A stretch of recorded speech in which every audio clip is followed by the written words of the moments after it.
Hi అండి, నేను మీ Shilpa Vinay. Welcome to Vinsy kitchen. ఈరోజు మనం ఒక కమ్మటి రోటి పచ్చడి రెసిపీ చూద్దాము.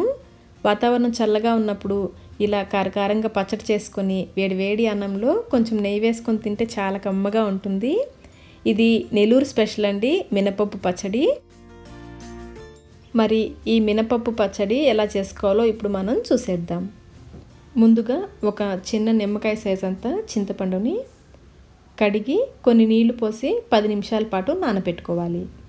ఈ చింతపండు నానేలోపు ప్యాన్లో ఒక చిన్న పెరుగు గరిటెడు ధనియాలు వేసుకోవాలి.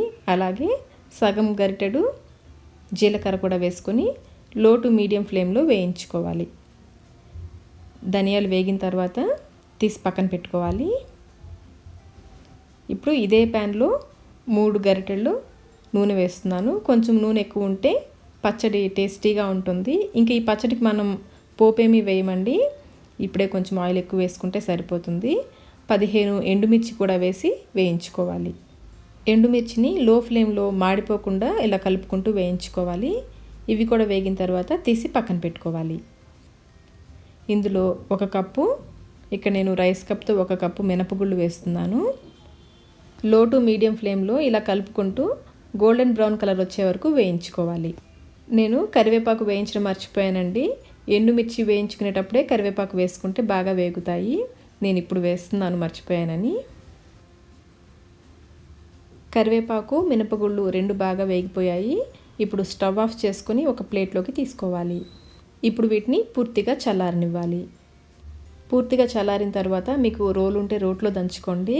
నేను ఇక్కడ మిక్సీ జార్లో వేస్తున్నాను. రుచికి సరిపడినంత ఉప్పు వేసి ఇందులో నీళ్ళేమి వేయకుండా గ్రైండ్ చేసుకోవాలి. చూడండి, ఇలా కచ్చాపచ్చాగా గ్రైండ్ చేసుకోవాలి. ఇప్పుడు దీంట్లో 10 వెల్లుల్లి రెబ్బల్ని కడిగి వేసుకోవాలి. అలాగే నానపెట్టుకున్న చింతపండుని వేసుకోవాలి. నీళ్లు వేయకూడదండి, చింతపండు మాత్రమే వేసుకోవాలి. మళ్ళీ గ్రైండ్ చేసుకోవాలి. చూడండి, ఇలా కచ్చాపచ్చాగా గ్రైండ్ చేసుకొని చివరిగా మనం చింతపండు నానపెట్టుకున్న నీళ్లు కూడా పోసి మరొకసారి గ్రైండ్ చేసుకోవాలి. ఇందులో నీళ్ళు ఎక్కువ పోయకూడదండి, ఇలా గట్టిగా రుబ్బుకోవాలి. పచ్చడి రెడీ అయిపోయింది. ఒక గిన్నెలోకి తీసుకొని కొన్ని ఉల్లిపాయ ముక్కలు వేసుకొని కలుపుకోవాలి. ఈ పచ్చడికి పోపేమీ అవసరం లేదండి. మనం వేయించుకునేటప్పుడు ఏదైనా నూనె మిగిలితే ఆ నూనెను కూడా మిక్సీ జార్లో వేసుకొని గ్రైండ్ చేసుకోవాలి. ఈ పచ్చడిని రోట్లో వేసి దంచుకుంటే మరింత రుచిగా ఉంటుందండి. ఉల్లిపాయను కూడా రోట్లోనే వేసి దంచుతారు. వేడి వేడి అన్నంలో కొంచెం నెయ్యి వేసుకొని తిన్నారంటే చాలా చాలా కమ్మగా ఉంటుంది. మరి మీరు కూడా ఈ పచ్చడిని తప్పకుండా ట్రై చేయండి. మీ ఫీడ్బ్యాక్ని మాకు కమెంట్ రూపంలో తెలియచేయండి.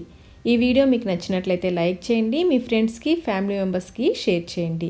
మా విన్సీ కిచెన్కి సబ్స్క్రైబ్ చేయడం కోసం కింద ఉన్న సబ్స్క్రైబ్ బటన్ని ప్రెస్ చేయండి. అలాగే పక్కనే ఉన్న బెల్ ఐకాన్ని క్లిక్ చేస్తే మా లేటెస్ట్ వీడియో నోటిఫికేషన్స్ మీకు వస్తాయి. Thank you.